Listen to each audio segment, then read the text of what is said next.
We're recording. Okay. Hi, Dave. How are you doing? We're doing okay. Ashadina was supposed to join us today, but she has lower back problems, as you all saw a few weeks ago. She had to just get up and leave. She couldn't sit in the chair another minute. So she's laying down. She's supposed to call for physical therapy, and she keeps procrastinating. Puts it off another day and another day and another day. But hopefully, she'll be with us next Thursday. Today, she went to the gym and injured herself a little. It strains her lower back. And so next Thursday, I'm not going to let her go to the gym. Okay, so it's been interesting. Like I said, that every day is a new day in the Middle East, but not necessarily now it's going to be in the Middle East. We're looking at the situation in the world, how the world seems to have basically gone out of its trajectory from a world of a place of peace where people basically more or less used to get along, and now to a world where people are not going to get along. Uh, so essentially, part of my thoughts, and that's going to be an interesting discussion, is that we have, and we've been discussing it for the past six, seven um, podcasts, the issues of Islam and Christianity. And how they went off the trajectory. Well, Islam never really went on a tra off the trajectory. It's the vast majority of the Christians are either apathetic or they are anti-Semites. But you have also a very decent percentage of in the population which are decent Christians who have no animus or hate against Jews. But what I'm looking at is now we are definitely in the Christian Christmas season. How cartoonish this whole religion is. I think Christianity is nothing but a cartoon religion. It's a religion of Santa Claus, and it's an issue of reindeers, and it's an issue of all these little nonsensical things that has nothing to do with God. It has nothing to do with the blessings of God, and it doesn't show any reverence to the Almighty, the one that the one that created the universe and created everything by having such a cartoonish approach towards this what they call their Holy Week. Um, and therefore, you see the end result. The end result is the vast majority of people who were born into Christian families are no longer Christians. They have none. They have no beliefs. They like to cling on to certain traditions of Christianity, where they will come and eat and share gifts, which is another cartoonish um, uh, addition into this religion. So people trade gifts, and they trade gift cards, and they trade everything for this one day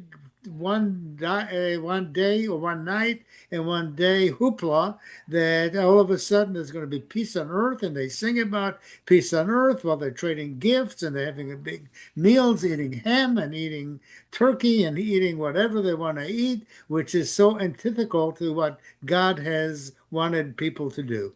Uh, so Christianity has been weakened by its own demise, the demise that they have a religion that has nothing to do really with God.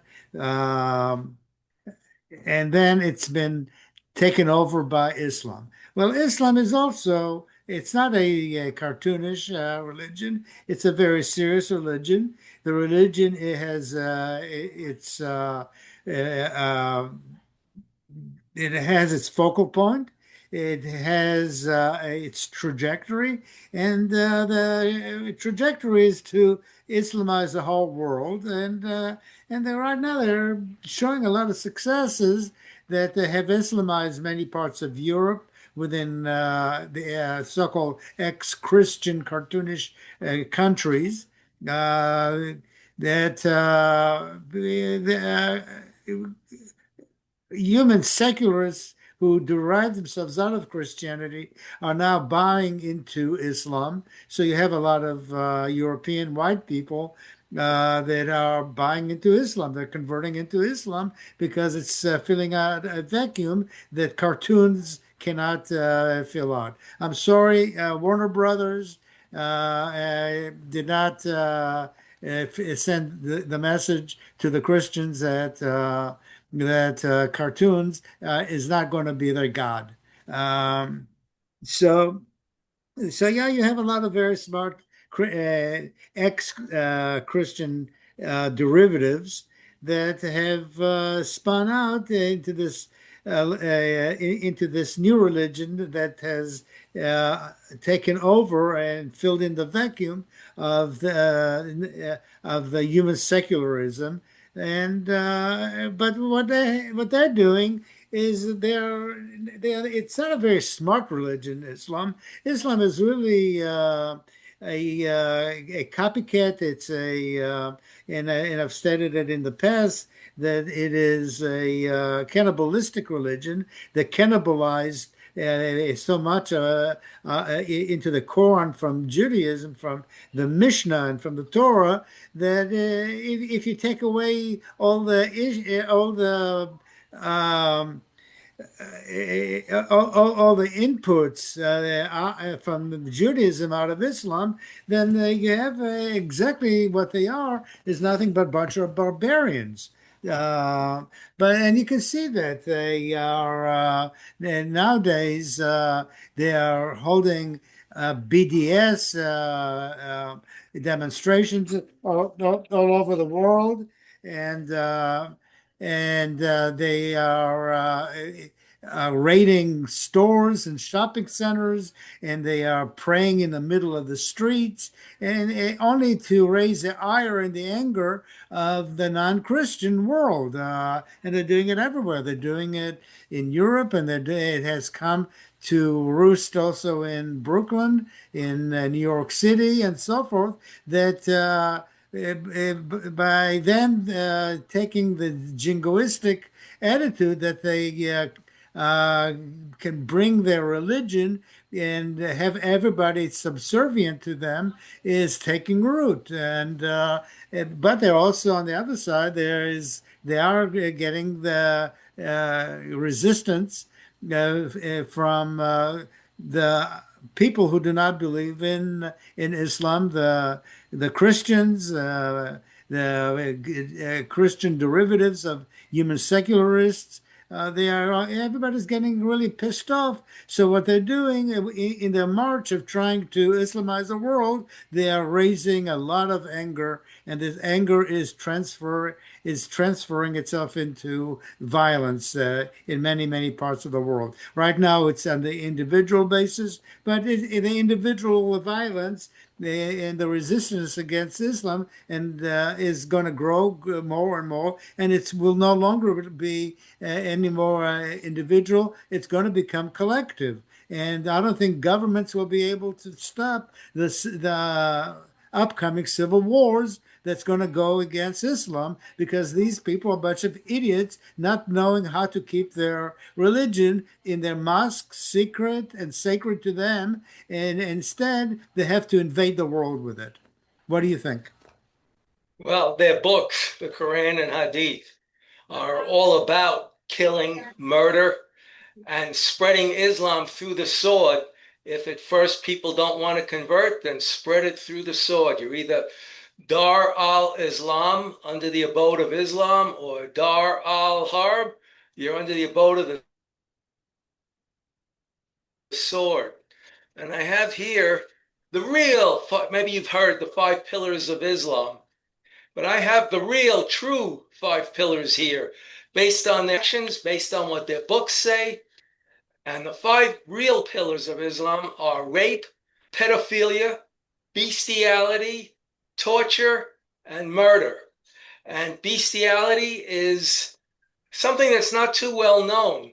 There was an Egyptian jockey, a horse rider for the races down in Florida, about 10, 12, 15 years ago. And he was caught having sex with his horse. And so the Egyptian embassy came to his defense and they said, you have to understand that's part of our culture. But even they were just turned off and couldn't defend him anymore when they found out the horse was a male horse. As for Uh, Christianity, yeah, there's Santa Claus and there's Rudolph the Red-Nosed Reindeer and Frosty the Snowman. Rudolph the Red-Nosed Reindeer was created by Gene Autry. And some of the reindeer, then he changed the names of some of the reindeer. Like Donner the real name is Dunder, but it didn't fit in the song Rudolph the Red-Nosed Reindeer too well. So they changed it to Donner. And it's for the children mostly. Seeing presents under the tree, having Lionel trains running around the Christmas tree. The Christmas tree started in Germany. And it, Christmas Day isn't even when Jesus was born. He was born sometime between April and July. I know because I'm old enough to have been there. So it's they had to pick a day. They didn't know what day, so they picked the winter solstice, as close to the winter solstice as could be. So here's my theory on that, or I should say England's theory on that. England is under heavy attack by Islam within. It's all within. And they're doing nothing about it except going along with it. What they did was a man came here, a British man came to America. He never fired a gun in his life. And he took pictures of himself on an American rifle range. And you could see the way he's holding the rifle. He didn't know what he was doing. If he would have fired that, oh, I had to leave the phone in here. If he had to fire that gun, it would have flattened him right on the ground because he was leaning back instead of forward. So he took pictures, and when he went back to England, he posted it on his social media. And the police came and arrested him the next day. Not that he had a gun in England, that he posed with a gun in America. And the reason they arrested him was the Muslims thought that was a threatening pose. And the government in England is on the side of Islam, not on the side of Britons, not on the side of Protestant Christians, not on the side of Catholic Christians. They're siding with Muslims. A woman was mugged by a Muslim. You never had stuff like this in England before. England was a peaceful, traditional, respectful country. And she was mugged. And she wrote on her social media that she was attacked by a faggot.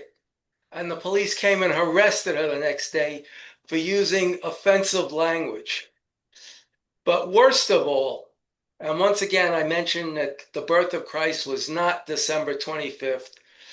Worst of all, it's still, it was national holidays no matter what European country you went to, or America or Canada. They did away with the term Christmas this year. It's now called the Winter Festival so that they're not offending Muslims. Well, just for that, I would make 2 days Christmas and put it everywhere and put as many lights and Santa Clauses just to be as offensive as possible to Islam. And I believe that the police who are doing these stupid acts, following these stupid laws, the British people should beat them to a pulp for being so stupid. Each one of well, them. I think when you have these Muslims taking over streets, literally, and stopping traffic so they can pray, I think it would be very smart if the Christians, and they're not very smart, to organize themselves. And at the same time, while the Muslims are praying, they should pray out loud to Jesus right in They front of did their that a few faces. weeks ago, and the British police stopped them and told the Christians, you don't belong here. Yeah, but if you have a few hundred, it's going to be very hard. And then they need to create There were a few hundred. there Unfortunately, there were should have been tens of thousands, but there were a few hundred, and the police the, shoot them away. And being British traditionalists, they just listened to the police. Police turned and walked away. The Muslims wouldn't do that. One Friday, about a year and a half ago, after mosque prayer, they came out in the street and they started chasing the British bobbies, the British police. And they were, and the bobbies, there were about 50 bobbies there, and they ran, and the Muslims were screaming, "Come back here, you cowards!" And that's who the British government is defending. uh, so there's a to make an addition to your theory. Actually, what happens is that you're right. Jesus was not born in on December 25th. That is basically the winter solstice, and what happens is in most religions around the world, the big feasts and celebrations are always going to be in the harvest time, and the harvest time in it would be right prior, right prior to the entrance of winter.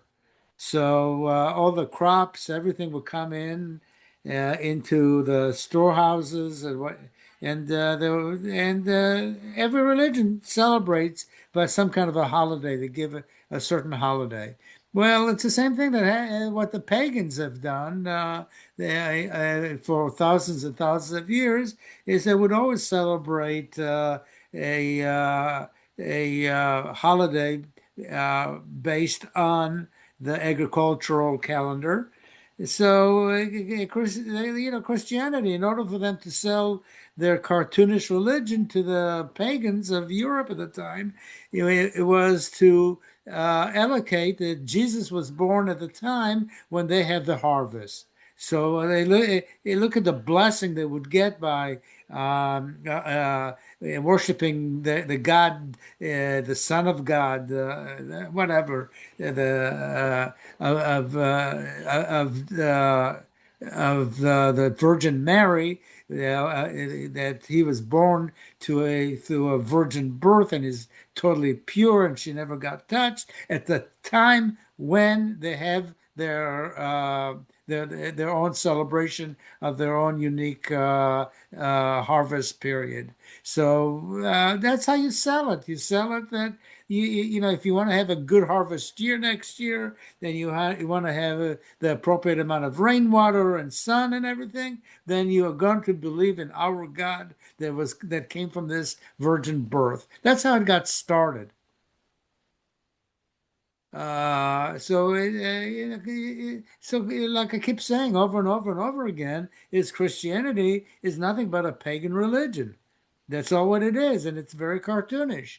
Uh, the other main issue that's now arising, which is becoming an idiotic threat to America, and I think Trump is supporting it, is that now what they want to do is every neutralized citizen in this country is supposed to take an oath that, oh no, he's supposed to uh, basically abscond and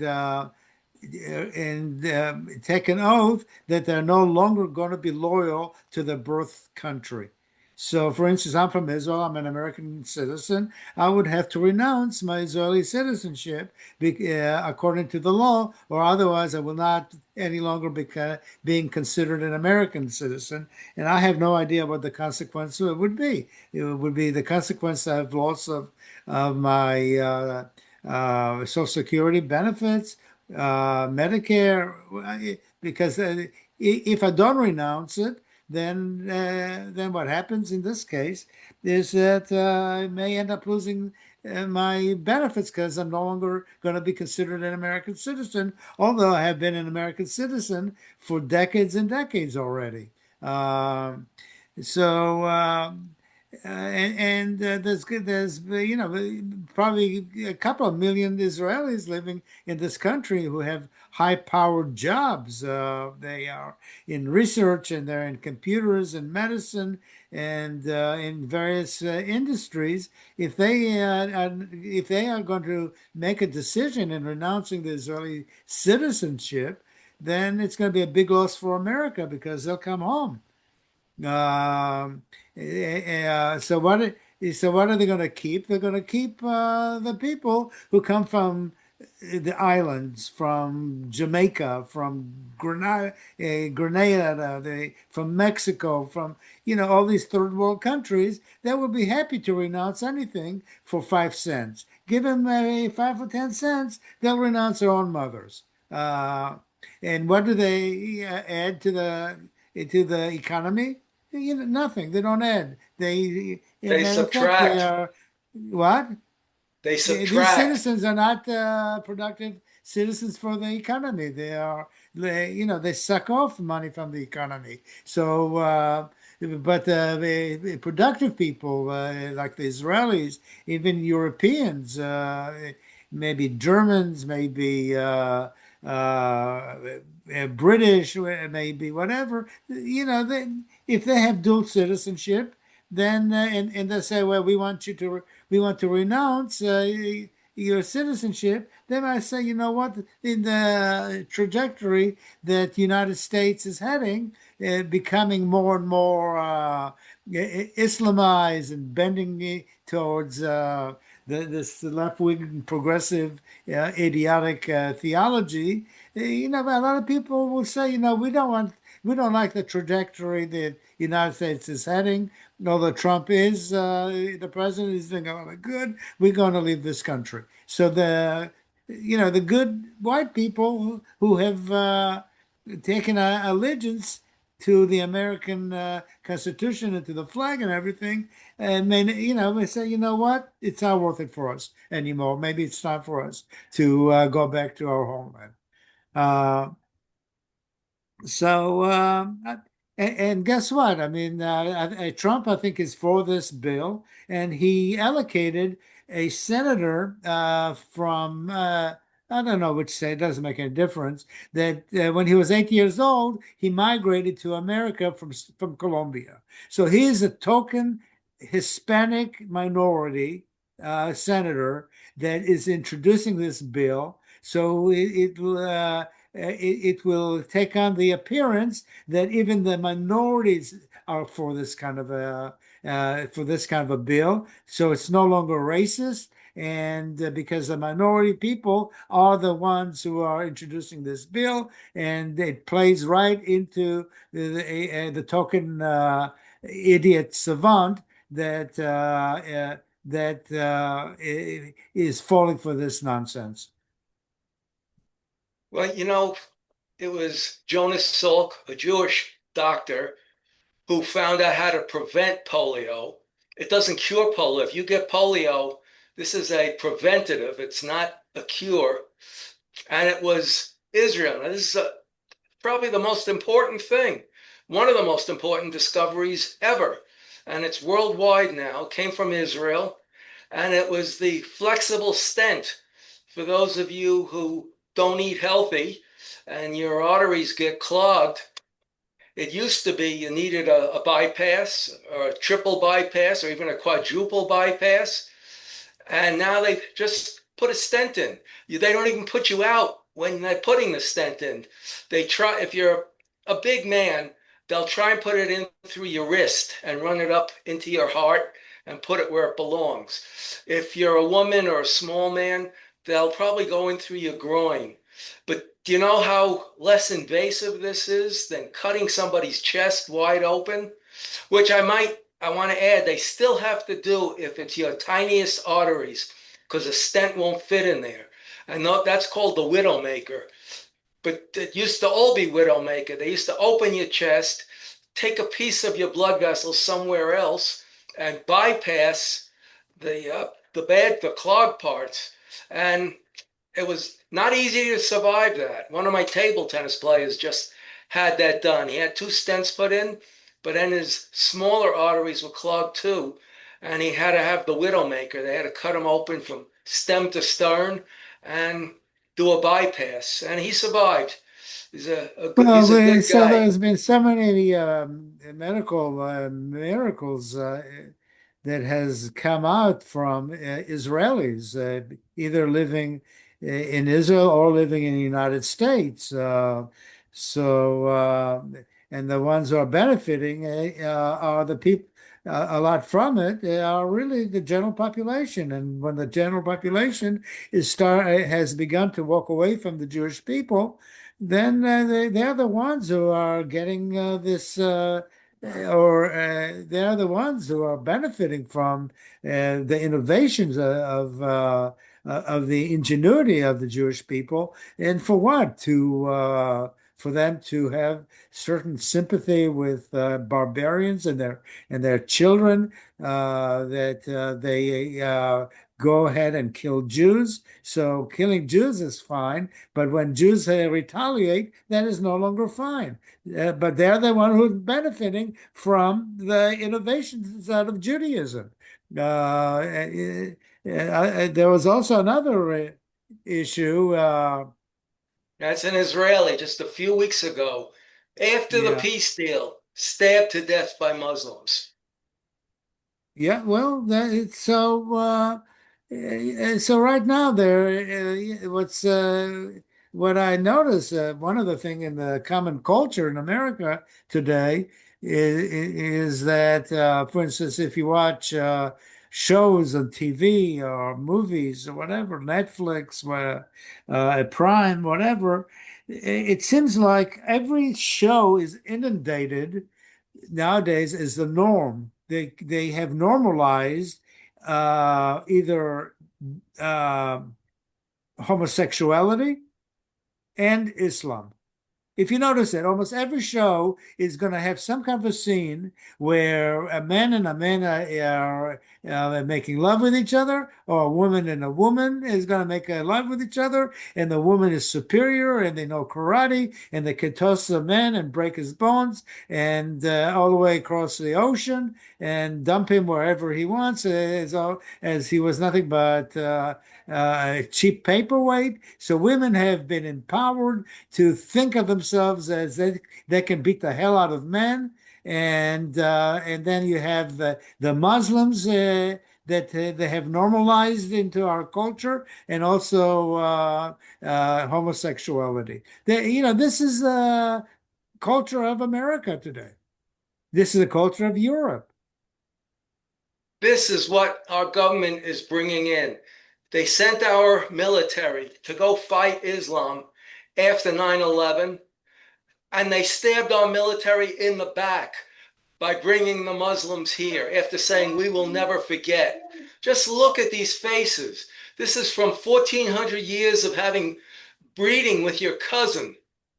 This is an invasive species that must be removed, preferably from the planet. And then It's it will be funny. paradise lost. It's funny. When you held up that picture, shows Muslims holding up, I guess, a Quran or whatever. And most of those ignoramuses are illiterate and never read the Quran and willing to kill themselves and other people. They'll take down everybody because they're illiterate ignoramuses that are literally ignorant. They never read the Quran. They just follow the pack. That's all what they do. Well, the thing is, Muslims, unlike Christians, far too many Christians and far too many Jews who don't follow their religion. Christians will claim to be Christian, but they don't follow it. Jews will claim to be Jewish, but the synagogues in America are empty in most places. Muslims believe in their religion to the letter, and that religion says to kill all non-Muslims. If you're not strong enough first to kill them, all the non-Muslims, first charge the jizya tax, which is a higher tax than Muslims have to pay, and then they put a Well, sign on you that says you pay the you're tax. right. You're what you say about the Jews, the secular Jews. which will be the conservative reform, kind of reconstructionists, and whatever Heinz 57 blend of Judaism that came out because people want to feel good about their own nonsense. You're right about that. The only portion of Judaism that's really growing, and it has been growing, not by linear progression, but has been growing by geometric progression, is Orthodox Judaism. The other form of Judaism is dying out. Uh, there's intermarriage. There is people who don't believe, they don't care. They're busy with their own little petty life, whatever it may be. But Orthodox Judaism is growing like crazy. It always has been.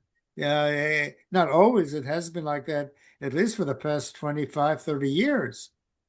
That has multiplied incredibly all over the place. The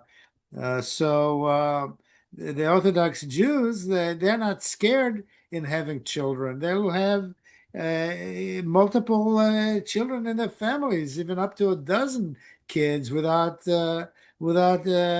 any consideration of anything else. The modern secular Jew, first of all, they are professionals. They don't want to have kids. If they don't want to even get married, if they get married, maybe they'll have one kid. Well, that doesn't do anything to the population. It's a zero population growth with One a kid is a secularist. negative population. You need Well, it's a 2.1 negative to population. maintain. You're right. Yeah, you're right. It's a negative population growth.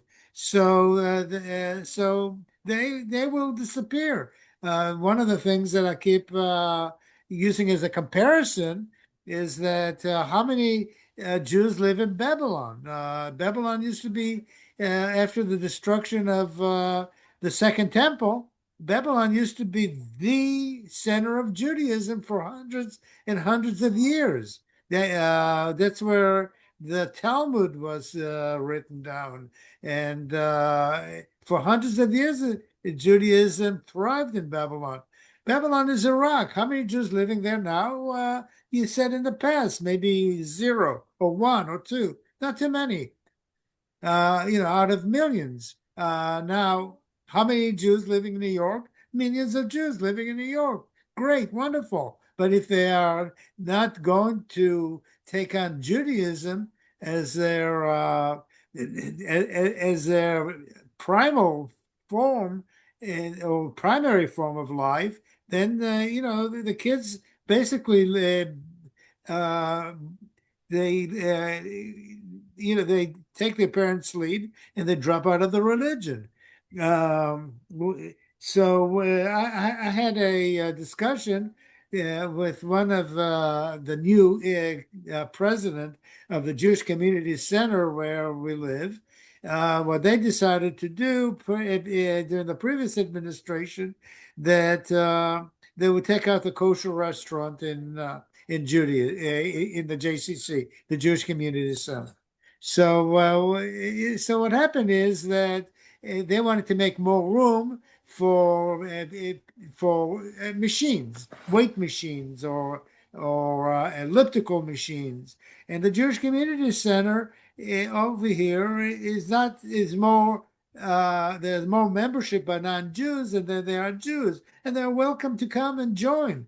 But for the Jewish Community Center to take out a God ordained commandment that the Jews have to eat the kosher foods, to take that out of the for two or three extra machines, so maybe 10 or 12 new non-Jews will become members. I spoke to the new president of the JCC, and I told him what you have done is you're destroying Judaism out of the way of life over here. Instead of you adding Judaism into the JCC and have less machines and more Judaic approach, what you have done is you decided to destroy Judaism out of this out of this center. So just drop the word Jewish Community Center and just call it a community center because you watered it down. You diluted it to the point it's no longer Jewish. This is what Jews across America are doing. They are dropping everything that's significant to Judaism just so they can mingle and be considered in brotherhood to the non-Jews, so everybody can have this kumbaya kind of a lifestyle that everybody will live and love each other and smoke that peace pipe. And look what happens. I DJ 50s music and 40s music, the big band stuff, but mostly 50s music. I'm a 50s rock and roll person, a collector of that music. And I have a tremendous collection of over 12,000 songs from the 1950s. So I was hired to do a job in Scottsdale at a Jewish community center. And I go in there and there's nothing Jewish about it. It's just pure secular. And when I played the 50s music, there was nothing Jewish about my music, and they loved it because they love being that secular. It's a sad commentary to American Judaism. And American Judaism, like the Babylonians, they're going to die out. It's going to dry out just from just from its own austerity. They created their own demise, and the only thing that keeps uh, uh,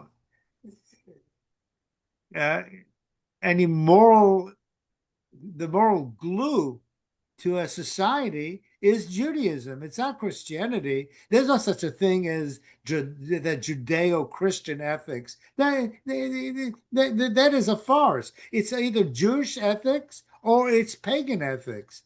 The other ethics it's growing is going to be Muslim ethics. So people in America are going to have to decide if they want to live under the ethics of the Torah, the ethics of Judaism, because there's no such a thing as Christian ethics, because it's all borrowed, whatever ethics it is, it comes out from Judaism anyway. Or it's going to be Islam, or there's not going to be any ethics, and let everybody live their lives according to the way their life feels good to them. If they want to be gay, if they want to be polygamy, if they want to practice bestiality, how can the state tell you that because you're in love with your German Shepherd, you can't make love to it because you are, you're intruding into my lifestyle? Watch the time. Yeah, we get 1 minute and a minute and a half. All right, well, I wanted to end on a cheerful note. I want to go back to World War II. The year is 1945, and the Americans are in Western Germany, heading down to Czechoslovakia. And at this factory in Czechoslovakia, Gerda Weissman, all 68 pounds of her, was in the doorway when the first American soldier came in. This was in a Czechoslovakia had some really good factories. And she said to the American soldier, "I'm a Jew." And the American soldier said, "I'm a Jew too. My name is Kurt Klein." And they were married a year later and had 3 children. Oh, that's But she great. was down to 68 pounds. Unbelievable. That's a wonderful ending. Okay, very well, David. Next week we'll do it again. We'll see you. My best to Ashadina.